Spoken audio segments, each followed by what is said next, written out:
Hello WhatsApp guys, এসে বললাম আরও নতুন একটি ভিডিওতে। তো ফার্স্ট অফ অল আমি আমাকে পরিচয় করে দিইনি। আমি রনক হাসান এবং আপনাদের সাথে কয়েকটা ভিডিও আমি শেয়ার করেছি। তো আমি আপনাদেরকে পরে দেখাবো আসলে আমি কই এসেছি। আপনারা গেস করেন, পিছে তো তেমন কিছু দেখা যাচ্ছে না, কিন্তু আমার সামনে যেটা রয়েছে ওটাই মেন বিষয়, আজকে ভিডিওর মেন টপিক। তো আমি দেখেন, এটা হচ্ছে যমুনা নদী। এটা হচ্ছে আমরা তো বগুড়া থাকি, বগুড়ার সারিয়াকান্দিতে এটা অবস্থিত। সারিয়াকান্দি এটা অনেক বড় একটি ঘাট।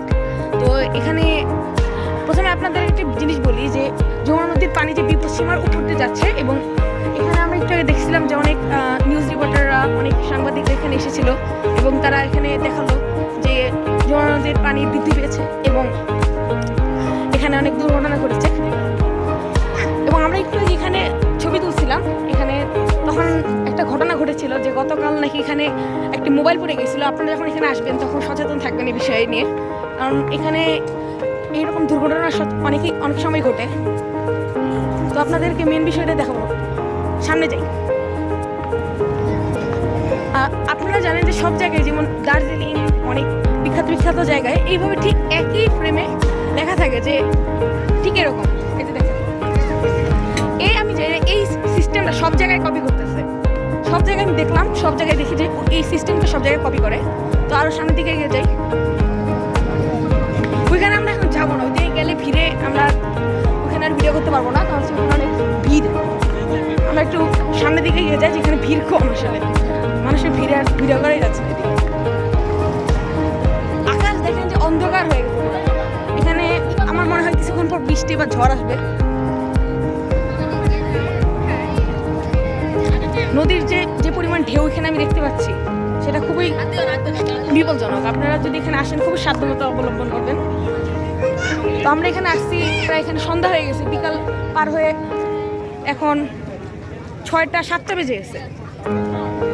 সন্ধ্যা ঘনিয়ে এসেছে এবং আমাদের যাওয়ার সময় চলে এসেছে। তবে আমরা এখানে আরও কিছুক্ষণ থাকবো এবং এই সৌন্দর্যটি উপভোগ করবো। তারও সামনে এগিয়ে যাই, ওইদিকে যাই।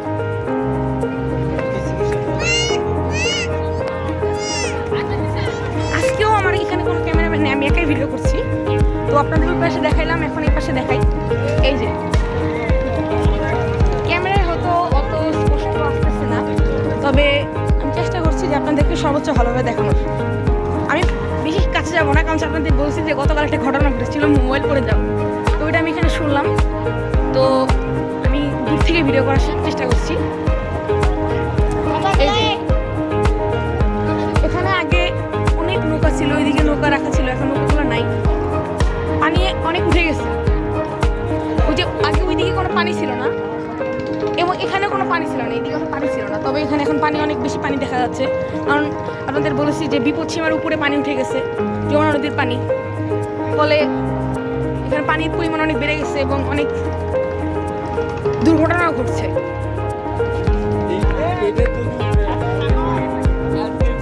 তো আপনাদেরকে দেখালাম এই কালো আধার হওয়া নদী।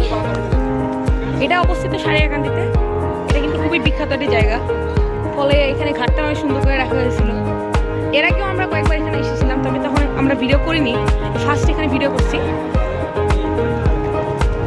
তো এই ভিডিওটা আরো সামনে যাচ্ছি আমি। এখানে কিছু নৌকা দেখতে পাচ্ছি, নৌকা এগুলা কিছু কিন্তু বেশি নয়। আগে আমরা অনেক বেশি দেখতে পাচ্ছিলাম, তবে সে তুলনায় এখন আরো কমেছে, কারণ এটা হচ্ছে নদীর অনেক বেশি। এটা একটি নৌকা যাচ্ছে আমার সামনে চলে যাচ্ছে, কারণ নদীতে অনেক প্রচুর ঢেউ দেখা যাচ্ছে। ঢেউয়ের ফলে আমরা এখানে নৌকাগুলো রাখা আসলে মুশকিল, এবং নৌকা পাড়ে ভিড়ানো অনেক মুশকিল। একটু আগে দেখলাম যে অনেকে নামতে পারছে না, নৌকা ভিড়াতে পারছে না। আমরা উপরে উঠবো, উপরে ওই জায়গাটা দেখাবো যেখানে ভিড়ের কারণে আপনারা দেখাতে পারিনি প্রথমে। তো এই যে ঠিক এই জিনিসটা আপনাদের বলছিলাম, যেটা সব জায়গায় প্রায় কপি করা হয়, একই সিস্টেম বাস্তবায়নে বাংলাদেশ পানি উন্নয়ন বোর্ড বগুড়া। এই যে এখানে আসলে আপনারা অনেক সুন্দর একটি ভিউ দেখতে পারবেন, এবং পিছনে যে রোডটা এটা অনেক সুন্দর। ভাইয়া আমি পেজের নাম রনক হাসান, এটা ইউটিউব পেজ। জি ভাইয়া।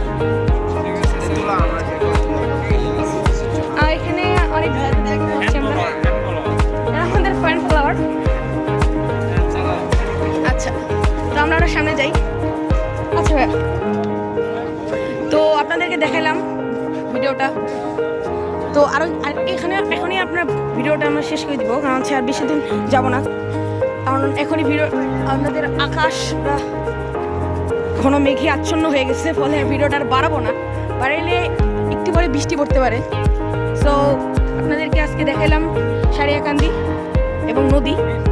সবার কেমন লাগলো কমেন্টে লিখে যাবেন, এবং একটি লাইক এবং একটি শেয়ার এবং একটি সাবস্ক্রাইব রেখে যাবেন। So that's all.